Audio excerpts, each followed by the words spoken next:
পরিবারের সবার সাথে হাসি খুশিতে সময় কাটানোর নামই জীবন। একটা সময় কিন্তু এই ভালো সময়গুলো মানুষের জীবনে স্মৃতি হয়ে থাকে। এত টাকা পয়সা বিলাসিতা এগুলা কিন্তু কিছুই না। ২-৩ দিন ধরে তো বৃষ্টি হচ্ছে আর রাত্রেবেলা আমার একটু খিচুড়ি খেতে ইচ্ছে করছিল। তার জন্য আর দেরি না করে খিচুড়ির জন্য আয়োজন শুরু করে দিলাম। খিচুড়িতে এই বরবটিগুলো না দিলে কিন্তু আমার খিচুড়ি ভালো লাগে না খেতে। আমি রাত্রেবেলায় চলে গিয়েছিলাম আমার এলাকার দোকানগুলোতে খোঁজার জন্য। অনেক কষ্ট করে খুঁজে বের করেছি। এই ভিডিওটা কিন্তু আমার কিছুদিন আগের করা। আপনারা আবার ভাববেন না যে আমি বৃষ্টির খুশিতে খিচুড়ি রান্না করছি। আমি মাংসগুলো কিন্তু হাতে মেখে সুন্দর করে চুলায় বসায় দিছি। আর একটু কিন্তু পানি দিইনি, যেহেতু ব্রয়লার মুরগি পানি তো এমনিতেই অনেক বেশি চলে আসবে।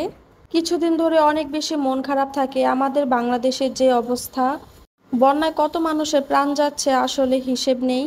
সবাই অনেক বেশি বেশি দোয়া করবেন সবার জন্য, আর নিজ নিজ সামর্থ্য অনুযায়ী সাহায্য করবেন। আসলে সময় তো সব সময় এক থাকে না, কার কখন কোন অবস্থায় পড়তে হয় সেটা আল্লাহ ছাড়া কেউ জানে না। যেই মানুষগুলো বন্যার মধ্যে সাহায্য নিয়ে চলছে সেই মানুষগুলো কিন্তু গরিব নয়, তারা শুধু পরিস্থিতির শিকার। এই সময়গুলো কিন্তু আমাদের সাথেও ঘটতে পারতো, শুধু এতটুকুই ভাববেন আর সেই জায়গায় নিজেকে দাঁড় করিয়ে দেখবেন। তো যাই হোক, এখানে আমি যে পরিমাণে খিচুড়ি রান্না করব সেই অনুযায়ী চাল আর ডাল নিয়ে নিয়েছি। ডালের পরিমাণটা আমি একটু সমান সমান দেওয়ার চেষ্টা করি। আমি এখানে খিচুড়ির জন্য আলাদা মশলা কষিয়ে নিচ্ছি। আর এপাশে আমি মুরগির মাংসটা কষিয়ে রেখে দিয়েছি, এটা আমি খিচুড়ির মধ্যে দিয়ে দিব। আমি চালটা খুব ভালো করে ভেজে পানি দিয়ে দিয়েছি, সাথে আমি বরবটিগুলো কিন্তু দিয়ে দিয়েছি। দুই একটা বলক আসার পরেই কিন্তু খিচুড়ির পানিগুলো শুকিয়ে গিয়েছে অনেকটাই। এরই মাঝে আমি মাংসটাও দিয়ে দিয়েছি আর খুব সুন্দর করে মাংসটা একদম খিচুড়ির সাথে মিশিয়ে দিয়েছি। এখন আমি আবার ঢাকনা দিয়ে দিচ্ছি। এপাশে আমি খিচুড়িতে দেওয়ার জন্য পেঁয়াজ বেরেস্তা করে নিব, সেজন্য আমি অনেকগুলো তেল দিয়েছি। তেলের মধ্যে পেঁয়াজগুলো ভেজে নেব। আর বেরেস্তা করার জন্য কিন্তু তেলের পরিমাণটা একটু বেশি দিলে ভালো হয়। আর বেরেস্তাটা খিচুড়ির মধ্যে দিলে খিচুড়ির ফ্লেভারটাও আমার কাছে অনেক বেশি ভালো লাগে।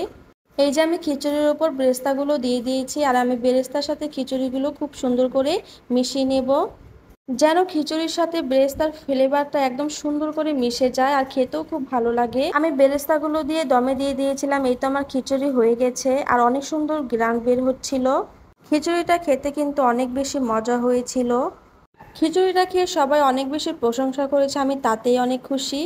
তো সবাইকে দিয়ে আমি নিজে বসে পড়লাম খাওয়ার জন্য। আসলে নিজে রান্না করে সবাইকে আগে দিয়ে পরে খাওয়ার মজাই কিন্তু আলাদা। সবাই আগে খেয়ে বলবে কেমন হয়েছে।